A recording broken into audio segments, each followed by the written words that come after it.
رحمٰن الرحیم۔ السلام علیکم پیارے بچوں، ایزی پبلشر کی جانب سے خوش آمدید۔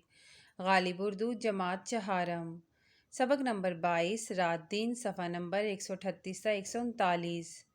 حاصلات تعلم۔ اس نظم کو پڑھنے کے بعد طلبہ اس قابل ہو جائیں گے کہ گفتگو یا بیان سن کر جملوں میں بے ربطی اور عدم تسلسل کا ادراک کر سکیں، کسی نظم کو سن کر خاص خاص نکات بیان کر سکیں، نظم کا مفہوم سمجھتے ہوئے لے اور آہنگ کے ساتھ پڑھ سکیں، نظم پڑھ کر 4 سوالات کے جوابات دے سکیں، 31 سے 50 تک گنتی اردو ہندس اور لفظوں میں لکھ سکیں، اپنے مشاہدات اور خیالات کو مربوط، رواں اور موزوں انداز میں لکھ سکیں، ذرائع ابلاغ سے نظمیں، گیت اور واقعات وغیرہ سن کر دوسروں کو سنائیں، اسم خاص اور اسم عام میں امتیاز کر سکیں، نظم اشعار کو نثر میں تبدیل کر سکیں۔ سوچ کر بتائیں آپ رات کو کس وقت سوتے ہیں اور صبح کس وقت بیدار ہوتے ہیں۔ پیارے بچوں، یاد رکھیں اللہ تعالیٰ نے دن کو کام کرنے کے لیے اور رات کو آرام کرنے کے لیے بنایا ہے۔ تلفظ سیکھیے۔ حکمت، حیوان، اجالا، ڈھنگ، طور اور شب۔ پیارے بچوں، یہاں پر کچھ اشعار دیے گئے ہیں، ہم نے ان کی تشریح کرنی ہے، تو چلیے شروع کرتے ہیں۔ کیسے اللہ نے بنائے رات دن، کیسی حکمت سے سجائے رات دن۔ اس شعر میں شاعر کہہ رہے ہیں کہ اللہ تعالیٰ نے اپنی حکمت، اپنی دانائی سے رات اور دن بنائے ہیں اور ان کو ہمارے لیے سجا دیا ہے۔ صبح آئی تو اجالا ہو گیا، شام آئی تو اندھیرا ہو گیا۔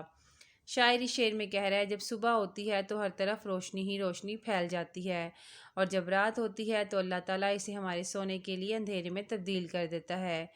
دن ہوا تو لوگ سارے جاگ اٹھے، رات آئی تو چاند تارے جاگ اٹھے۔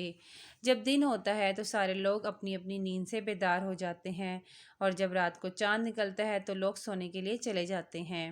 دن بنا ہے کام کرنے کے لیے، رات ہے آرام کرنے کے لیے۔ اس شعر میں شاعر کہہ رہے ہیں کہ اللہ تعالیٰ نے دن کو کام کرنے کے لیے بنایا ہے اور رات کو آرام کرنے کے لیے۔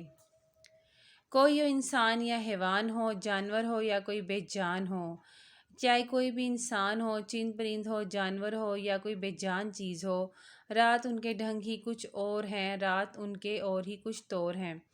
رات ان کے ڈھنگ ہی کچھ اور ہیں، رات ان کے اور ہی کچھ طور ہیں، تو ان کے رنگ ڈھنگ جو ہے وہ رات کو چینج ہو جاتے ہیں، تبدیل ہو جاتے ہیں، بدل جاتے ہیں۔ دن ہوا سب کام کرنے لگ گئے، شب ہوئی آرام کرنے لگ گئے۔ دن کو اللہ تعالیٰ نے کام کے لیے بنایا ہے، اس لیے جب دن ہوتا ہے تو تمام لوگ کام کرتے ہیں، اور رات کو اللہ تعالیٰ نے آرام کے لیے بنایا ہے، اس لیے رات کو تمام لوگ سو جاتے ہیں۔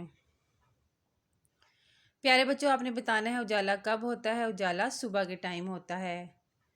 حاصلات مطالعہ۔ اللہ تعالیٰ نے دن کو کام کرنے کے لیے اور رات کو آرام کرنے کے لیے بنایا ہے۔ ہمیں چاہیے کہ دن کو خوب کام کریں اور رات کو آرام کیا جائے۔ پیارے بچوں، ویڈیو دیکھنے کا شکریہ۔